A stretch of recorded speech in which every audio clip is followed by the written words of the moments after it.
Convido você a abrir a sua Bíblia comigo, lá no finalzinho, em Hebreus capítulo 1.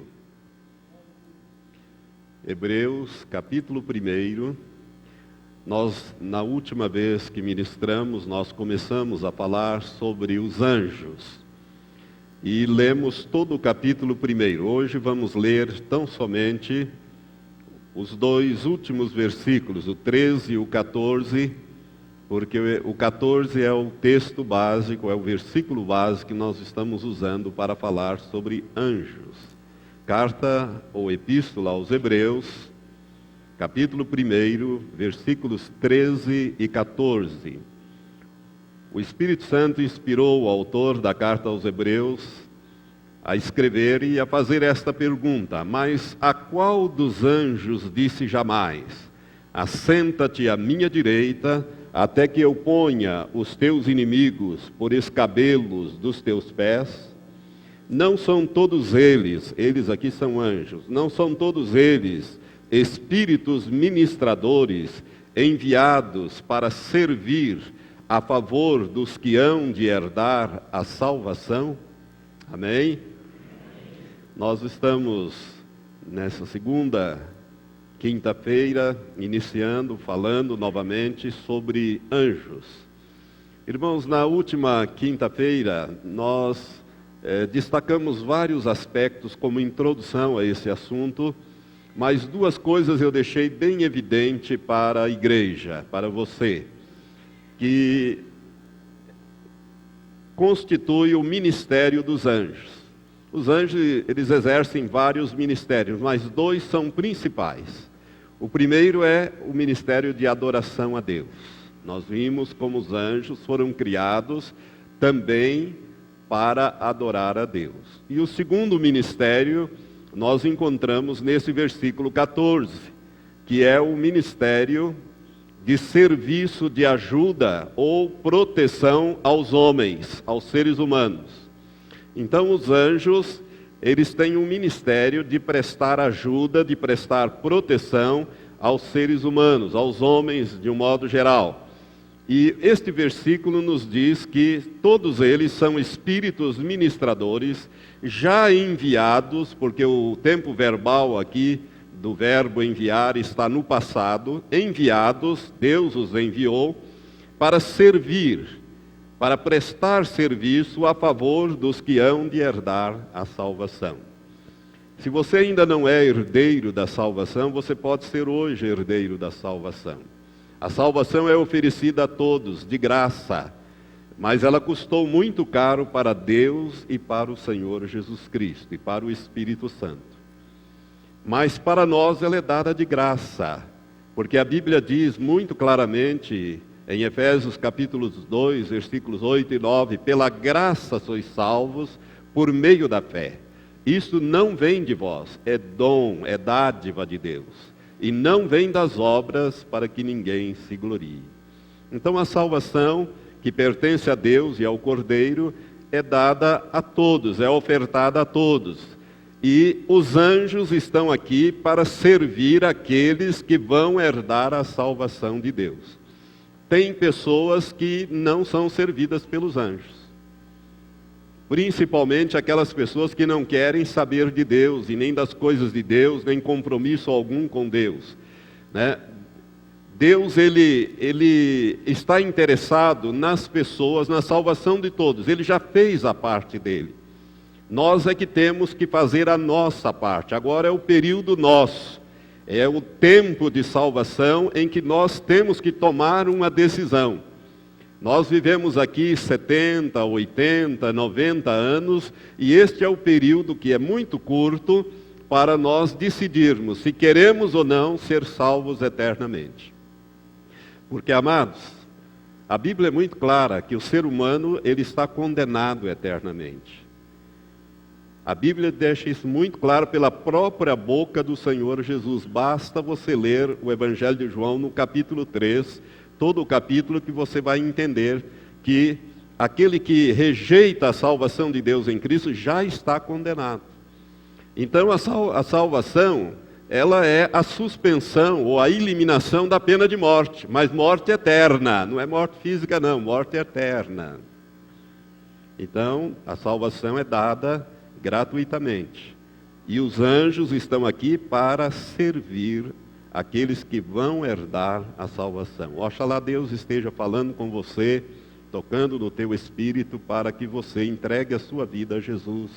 Faça uma aliança, reconheça que é pecador e que Jesus morreu em teu lugar, a tua morte, para que você seja salvo e você possa desfrutar da proteção dos anjos. Mas nós deixamos bem claro na última quinta-feira que são esses os dois ministérios principais dos anjos: a adoração a Deus e serviço de ajuda ou de proteção aos homens. E o salmo que foi lido hoje, o Salmo 34, versículo 7, diz que o anjo do Senhor acampa-se ao redor daqueles que o temem, daqueles que o servem. Temer aqui é no sentido não de ter medo, mas de reverenciar, de servir, de aceitar, e os livra. O anjo do Senhor está pronto para nos ajudar, ou os anjos do Senhor. Amados, Deus opera na terra através dos seus anjos. É por isso que a Bíblia diz, nós vamos ver mais tarde, quando nós falarmos sobre o poder dos anjos, que eles são magníficos em poder. Eles operam o poder de Deus na face da terra. Nós vamos ver o poder de um anjo em várias situações. A Bíblia mostra a ação dos anjos e por ali você pode aquilatar o poder de um anjo. E eles operam o poder de Deus através do Espírito Santo. Para que você tenha uma vaga ideia do que eu estou falando, vamos imaginar, o juiz é aquele que decide as coisas e determina, certo?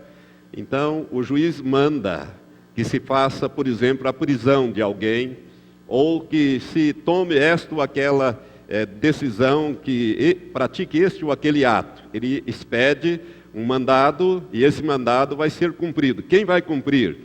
É o oficial de justiça com auxílio da polícia, se for preciso, das forças armadas, enfim, daqueles que têm a força. O Espírito Santo, ele está no mundo e ele dá as ordens. E os anjos executam essas ordens. Os anjos executam essas ordens. Por isso é muito importante nós aprendermos sobre o ministério dos anjos. A Bíblia fala de 4 hierarquias angelicais, de seres angelicais, de seres celestiais. Eu quero dizer que Deus criou primeiro os anjos. E quando nós falamos em anjos, nós estamos falando de um termo genérico, de uma maneira genérica.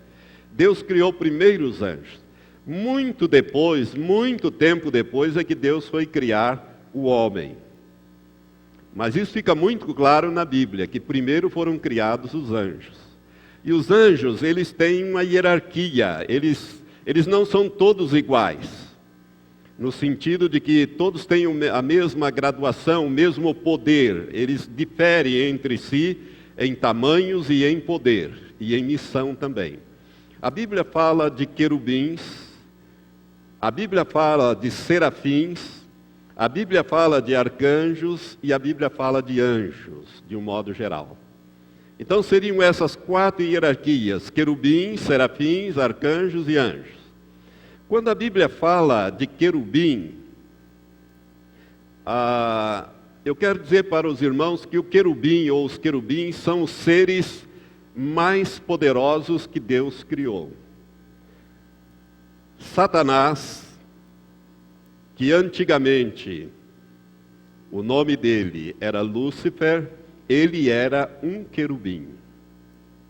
Por isso que ele é poderoso. O poder dele não foi retirado por Deus ainda, mas será no futuro. Ele já está julgado e condenado. Só falta executar a pena. E a pena será executada quando Jesus voltar com a igreja, com os anjos, em poder e grande glória, para implantar o seu reino milenial. Vai durar 1000 anos aqui na terra. Nós vamos reinar muito brevemente com ele. Aí Satanás será preso, a Bíblia diz isso, no Apocalipse capítulo 20. Ele será preso por um anjo muito forte. A Bíblia fala isso também.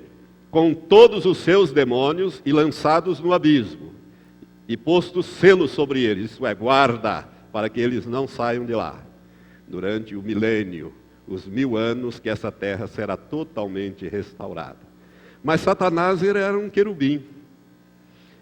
Os querubins, irmãos, a Bíblia mostra que os querubins são os seres criados por Deus, que estão mais próximos do trono de Deus. A Bíblia ela descreve os querubins em 2 textos, Ezequiel capítulo 1 e Apocalipse capítulo 4. No Velho Testamento, Ezequiel capítulo 1, no Apocalipse no capítulo 4, a Bíblia descreve os querubins. Fala de querubins em vários lugares, mas os descreve somente nesses 2 capítulos. Eles são os seres mais próximos do trono de Deus. Eles são cheios de olhos. Eles são diferentes, completamente diferentes. Mas a Bíblia também fala em serafins. Serafins, a Bíblia só fala num lugar, só num texto. O capítulo 6 do livro do profeta Isaías, quando Isaías teve aquela visão tremenda, ele viu serafins. E os serafins voavam, eles têm 6 asas. E eles estão ligados à adoração a Deus.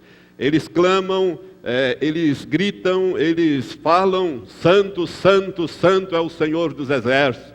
Toda a terra está cheia da sua glória. Foi a visão que Isaías teve. São serafins, são seres alados.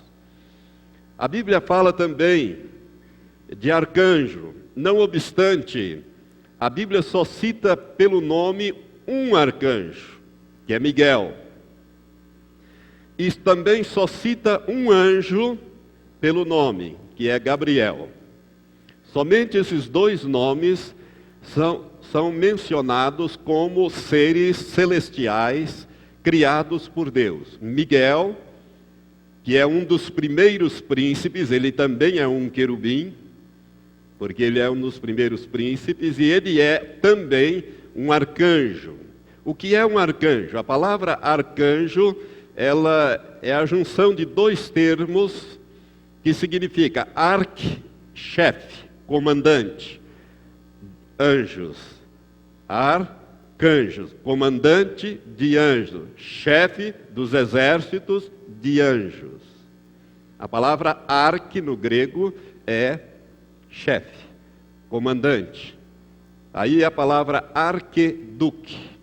Duque é príncipe. Dentro dos títulos nobiliárquicos que existem, o mais alto dele, abaixo do rei, é príncipe. E todo príncipe é duque. Por isso que a rainha da Inglaterra é casada com o duque de Edimburgo, que é o príncipe Charles, é duque lá de um ducado lá, não me lembro agora o nome, mas o pai dele é o príncipe de Edimburgo, o marido da rainha, que é o título que se dá ao príncipe. Miguel, ele é arqueduque, ou seja, ele é um arcanjo, ele é um comandante de príncipes. Por isso ele tem uma função extraordinária e elevada. Ele é o comandante dos exércitos celestiais de Deus. Ele é um poderosíssimo anjo. A Bíblia chama-o no livro de Daniel de um dos primeiros príncipes que Deus criou. E anjos, são vários anjos. Os anjos, eles diferem, e dependendo da obra que eles vão realizar, eles são de um tipo, de outro tipo, como nós vamos ver no decorrer desses estudos.